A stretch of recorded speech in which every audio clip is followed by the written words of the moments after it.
vou estar falando sobre polimerização geral.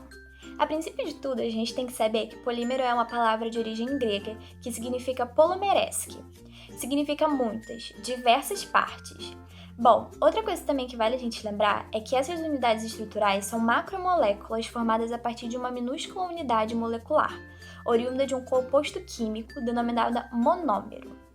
Bom, cabe lembrar também que os polímeros eles podem ser classificados de acordo com distintos aspectos, como classificação de acordo com a família química a qual pertencem, estrutura das moléculas que a formam, comportamento perante ações mecânicas e térmicas, a sua natureza e até mesmo pelas reações de polimerização.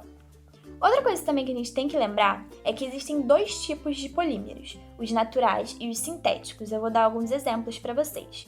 Bom, os polímeros naturais são macromoléculas que existem na natureza. Eles não são criados em laboratórios. Por exemplo, o amido, a celulose, a glicose, os ácidos nucleicos, que são o DNA e o RNA, e a borracha natural. Já os ácidos sintéticos, eles são criados em laboratórios. E alguns exemplos disso são o silicone, o elástico, o polietileno, o nylon, o poliéster, plásticos e borrachas sintéticas.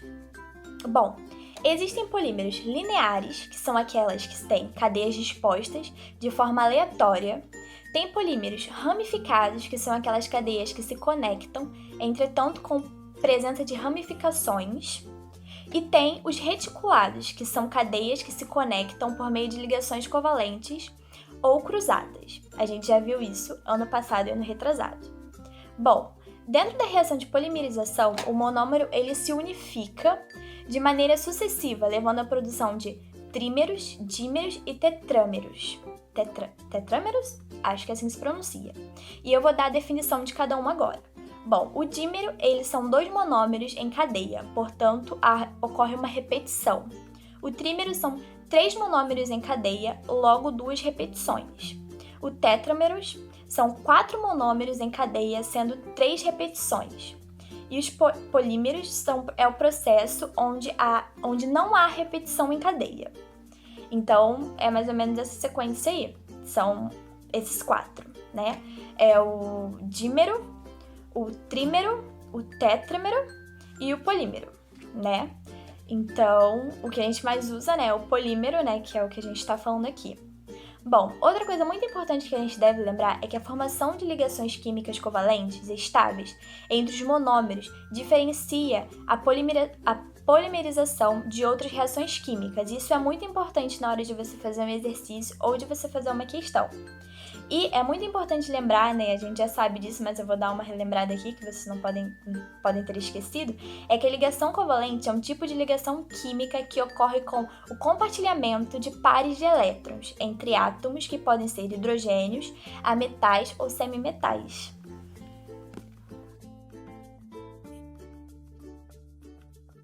Bom dia, hoje eu vim falar de polímeros de adição. Na polimerização de adição, todos os átomos do monômero eles são incorporados na cadeia do polímero. O ponto de partida para essa reação é a quebra da ligação dupla do carbono C e dupla C, que são presentes em compostos orgânicos, como por exemplo no etileno. Essas reações de polimerização de adição normalmente elas ocorrem sob pressão de aquecimento e na presença de um catalisador.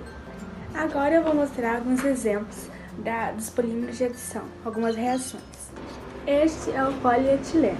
Ele é obtido pela reação entre as moléculas do eteno ou etileno.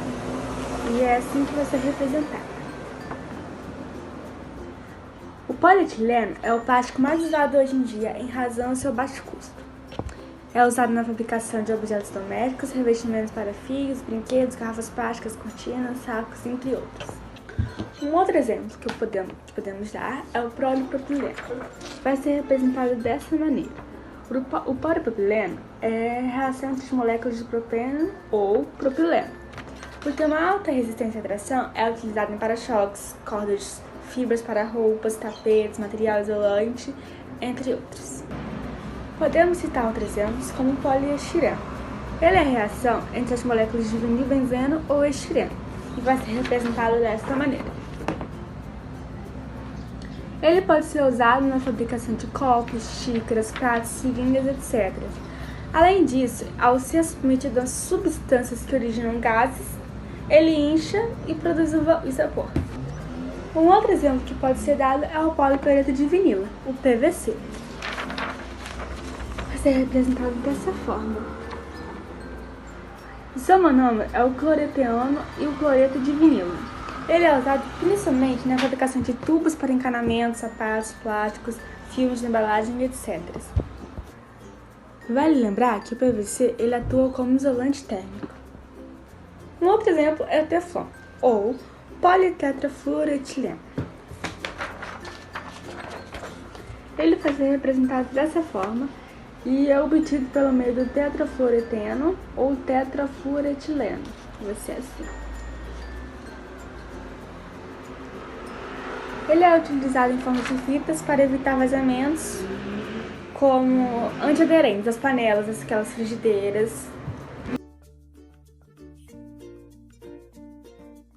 Então, para a gente entender um pouco mais sobre as reações de polimerização por condensação, primeiro a gente precisa entender um pouquinho mais sobre os polímeros de condensação. Então, eles são formados por dois monômeros, e esses monômeros, eles quando se juntarem, eles vão liberar pequenas moléculas, normalmente moléculas de água. Por isso, a polimerização por condensação também possui o nome de desidratação, porque ela vai liberar uma molécula de água. Para a gente compreender um pouco mais essa reação, nós podemos fazer uma comparação com a esterificação. Durante a esterificação, o ácido carboxílico libera uma hidroxila e o álcool libera o hidrogênio, formando assim a água. Depois, as cadeias se juntam, formando uma cadeia só. Mas então, o que ocorre na reação de polimerização por condensação? Bom, nós vamos ter os dois monômeros, um vai ter a presença da hidroxila e o outro vai ter o hidrogênio. O que tiver a presença da hidroxila vai liberar essa hidroxila, como ocorre na esterificação, e o outro composto vai liberar um hidrogênio. Esses dois juntos, a hidroxila e o hidrogênio, vão formar uma molécula de água. E depois disso, os dois compostos vão se juntar. Para que isso seja possível, primeiro a gente vai precisar ter dois grupos funcionais idênticos em cada extremidade. Assim a gente pode formar uma cadeia cíclica.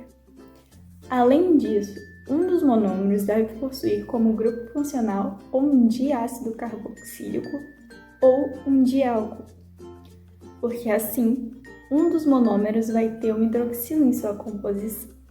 E aí eles vão poder liberar a água. Por exemplo, o PET. O PET é um poliéster, ou seja, ele é formado por um monômero de ácido carboxílico e por um álcool também, um diálcool. Esses dois monômeros vão se juntar, vão liberar a água e, então, vão formar o poliéster. Além disso, existem outros compostos que nós usamos no dia a dia, como por exemplo o nylon. O nylon, ele é um poliamida.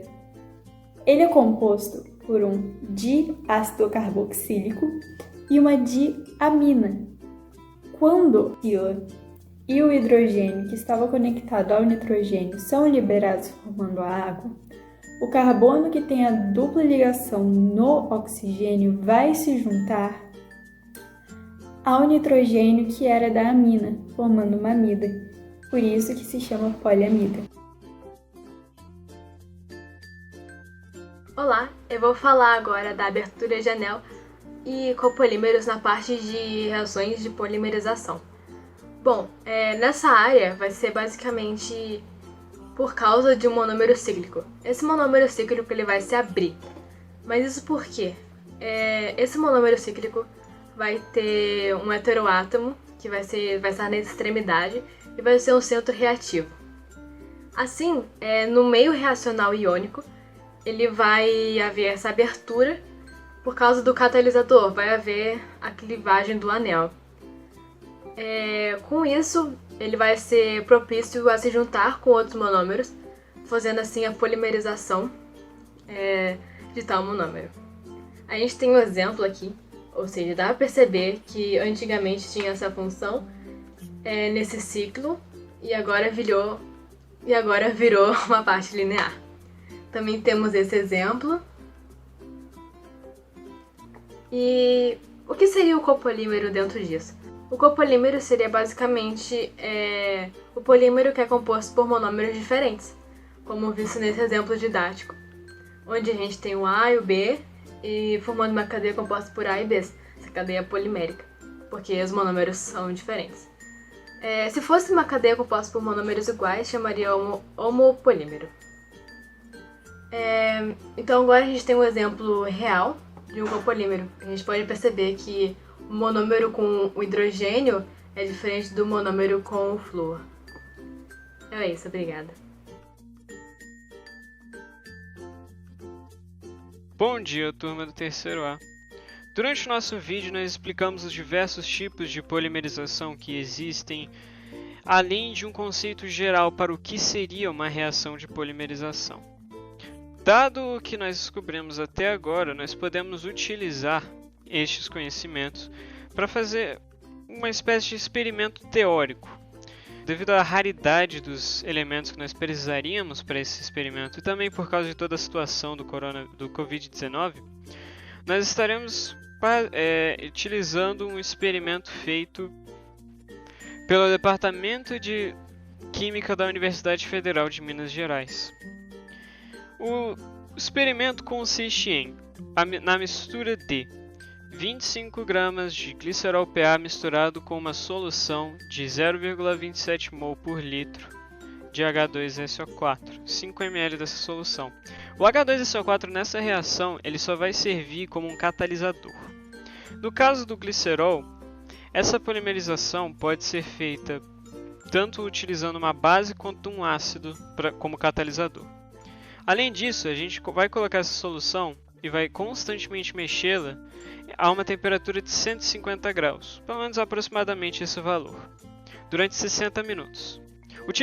Pode-se utilizar também um banho de soja ao redor do frasco onde estaria a solução.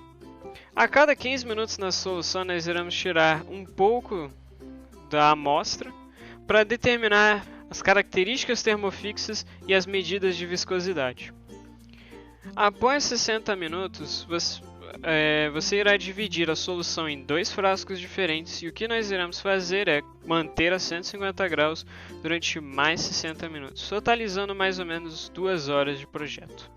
Na reação de polimerização, nós teremos ela é uma reação de polimerização de condensação, porque não existe adição de mais nada ali. Nós apenas temos as moléculas de glicerol sendo condensadas para formar um polímero de glicerol. Basicamente, nós temos uma molécula de glicerol aqui, ela é o nosso início. Depois nós vamos ter outra. Devido à alta temperatura, ela vai reagir com essa primeira. E também devido à solução ácida, nós teremos outra ali adicionando. Formaremos um diglicerol e uma molécula de água vai embora, para que haja a reação. Depois nós teremos outra molécula de glicerol, ele vai estar reagindo, triglicerol, e nós teremos uma molécula de água saindo. E assim sucessivamente, estaremos logo formando um polímero mesmo. E é basicamente essa a reação. Bem, para finalizar o nosso trabalho, eu creio que seja isso. Nós apresentamos todos os aspectos das reações de polimerizações. Na medida do possível, tentamos apresentar um experimento. Espero que tenham gostado da apresentação. Dá like. Now the world don't move to the beat of just one drum. What might be right for you may not be right for some. A man is born, he's a man of means. Then along come two, they got nothing but the genes. They got different strokes and takes different strokes. Você é conhecimento.